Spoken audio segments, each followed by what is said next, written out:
बरेली में वकील के घर डकैती की घटना सामने आई है। महानगर से सटे अब्दुल्लापुर माफी गांव में बदमाशों ने धावा बोल दिया और पति पत्नी के हाथ पैर बांधकर जेवरात लूटकर फरार हो गए।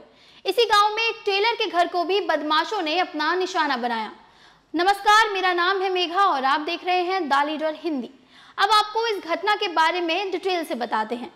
यूपी के जिला बरेली में इज्जत नगर थाने का एक गांव है अब्दुल्लापुर माफी। तड़के 2 बजे के बाद हथियार लिए बदमाशों ने पहले अधिवक्ता नितिन कुमार जयंत और उसके बाद टेलर सुभाष के घर पर धावा बोल दिया। वकील के घर से पत्नी सरिता के जेवरात कब्जे में ले लिए। पत्नी ने विरोध किया तो तमंचा सटाकर गोली मारने की धमकी दी। एक बदमाश ने सरिता के सिर में तमंचे की बट से प्रहार कर दिया तो वो घायल हो गई। इसके बाद बदमाश जेवर के साथ सामान लेकर फरार हो गए। इसके बाद उन्होंने गांव में टेलर मास्टर सुभाष के घर में भी डकैती की घटना अंजाम दी। दोनों घरों से बदमाश 50,000 रुपए का माल बटोर कर ले गए हैं। द लीडर हिंदी की टीम ने गांव पहुंचकर पीड़ित पक्ष से बात की तो उनका कहना था कि बदमाशों के पास तमंचे थे, सभी कच्छा पहने हुए थे। बदमाशों ने यह भी कहा कि वे किसी बड़ी घटना के लिए आए थे जिसमें सफल नहीं हो पाने पर उन्होंने डकैती की। देर रात कच्छा बनियान बदमाशों ने बरेली में तांडव मचाया है। इस दौरान एक वकील के परिवार के घर में बंधक बनाकर लूटपाट की वारदात को अंजाम दिया है तो दूसरे में वो नाकाम होते दिखाई दिए। हालांकि इस दौरान उनके जो एडवोकेट हैं उनकी पत्नी ने साहस दिखाते हुए बदमाशों से मोर्चा लिया है तो उन्हें बदमाशों ने गंभीर रूप से घायल कर दिया है। इस वक्त में मौजूद है इज्जत नगर थाना क्षेत्र के पहाड़गंज इलाके में।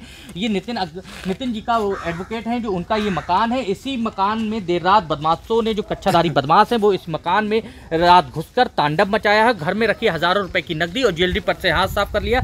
हालांकि बरेली की जो इज्जत नगर पुलिस है इस पूरे मामले में उनका कहीं ना कहीं अच्छा रोल सामने आया। उन्होंने इस पूरे मामले में जो नितिन जी हैं उनकी तहरीर पर FIR दर्ज की है और जल्दी बदमाशों को पकड़ने का दावा किया है। इस दौरान हमारे साथ संतोष जी हैं। इनके घर में भी रात बदमाशों ने तांडव मचाया था। उनसे पूछेंगे किस तरीके से वो बदमाश घर में घुसे थे और क्या करना चाहते थे। संतोष जी, क्या पूरा मामला था, किस तरीके से बदमाश? मामला, हम लोग छत पर सो रहे थे और उसके बाद हमारे 2 बेटे नीचे सो रहे थे। बोले गर्मी लग रही है, अब लेटेंगे छत पर। तो वो छत पे आए। छत पे आने के बाद वो सो गए हम लोग। उसके बाद इधर पुलिस की गाड़ी आती रही यहाँ पे। वकील साहब घर पे हमने पता नहीं क्या होगा तो ध्यान नहीं दिया। तो उसके बाद क्या वो सुबह को हम लोग उठे, हमके जब चाय बना लें तो देखा बैग में रजिस्ट्री, कागज़, राशन कार्ड और 3 बैग। क्यों सामान तो लगते नहीं है, जंगल का एरिया है इसलिए। तो उसमें 1180 रुपये कुल। कपड़े जो ने अच्छे लगे वो ले गए, 1 जोड़ी जूते ले गए। वो ज़्यादा कुछ हानि नहीं पहुँचाई। गिरोह था सर, 10 से 12 लोग थे। किस तरीके के कपड़े वगैरह था? कच्छा बनियान पहने हुए थे और ऊपर से लंगोट पहने हुए थे। क्या क्या सामान ले गए आपका? एक सोने की चैन ले गए और 10,000 रुपये समथिंग। किस तरीके से बदमाश घर में प्रवेश? बाहर मेन गेट से एंट्री करी, उसके बाद जाली का दरवाज़ा दिया। काटने के बाद अंदर वाला जो दरवाज़ा था उसको धक्का मारा, वो खुल गया। चाबी जो कि वहीं पे लगी रहती है तो मेन दरवाज़ा हमने खोल लिया। बाकी यहाँ जितना भी सामान है सोफा वोफा ये सब उन्होंने निकाल के बाहर रख दिया जिससे उन्हें भागने में आसानी। तो सब लोग जो है जब हम सो रहे थे तो घर अंदर आ गए थे। हमें अचानक आँख खुली तो 10 के 10 लोग खड़े हुए थे। उन्होंने पिस्टल जो है तान दी, खोलोगे तो गोली मार देंगे, वरना हमें 500-600 रुपये चाहिए, दारू पीने के लिए वो दे दो। तो मैंने उनसे कहा मेरी पैंट में रख के निकाल दो। तो जो पैंट के पैसे थे वो निकाल लिए थे, बाकी बाइक के जो पर्स में पैसे थे वो निकाल लिए। मार्केट पे मेरे को बंधक बना दिया था, साड़ी से बांध दिया था। सरिता जी, क्या हुआ था रात, किस तरीके के बदमाश घर में घुसे थे?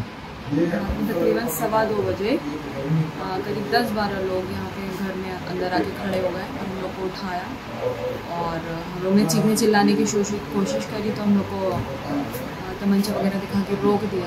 चीखो मत, चिल्लाओ मत, हम कुछ नहीं करेंगे, हम तुम हमारा टारगेट नहीं हो। हम लोग दूसरे के घर आए और गलती से यहाँ पे आ गए और फिर बोले थोड़ा पैसा वैसा ले जाएंगे और हम चले जाएंगे। फिर बोले अलमारी की चाबी लाओ, चाबी लाओ।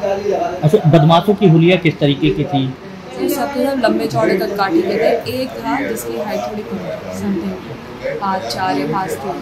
किस तरीके के कपड़े पहने रखे थे उन्होंने? उन लोगों ने उन्होंने कच्छा बनियान पहन के रखा था, ऊपर से लंगोट डाल रखी थी और लंगोट में उनके तमंचे लगे हुए थे, हाथ में उनके सबके चाकू थे और मुंह उनका पूरा काले कलर के कपड़ों से ढका हुआ था, हथियारा टाइप से। ग्राम अब्दुल्लापुर माफी थाना क्षेत्र इज्जत नगर में एक वादी के द्वारा तहरीर दिया गया। तहरीर में इनके द्वारा बताया गया कि 3/4 की रात्रि को लगभग 2:30 बजे 8-10 अज्ञात बदमाश इनके घर पे आए और घर के पे जो दरवाज़ा लगा हुआ था उसके जाली काट कर और दरवाजे की जो छिटकिनी थी उसको हटाकर इनके घर में प्रवेश कर गए। प्रवेश करने के बाद में इनके घर से लगभग 10,000 रुपये और एक टूटी हुई सोने की चेन लूट ली गई और इनके पत्नी के द्वारा प्रतिरोध करने पर उनके शरीर पे, उनके सर पे वार किया गया, जिससे उनकी पत्नी को चोटें आई हैं। और जब ये बदमाश घर से जा रहे थे तो इनके द्वारा बताया गया कि उस बदमाशों के द्वारा फायरिंग की गई है। इस संबंध में थाना इज्जत नगर का 395-397 IPC का मुकदमा पंजीकृत कर लिया गया है। इसमें टीमें लगा दी गई है और जल्द ही घटना का सफल अनावरण कर लिया जाएगा।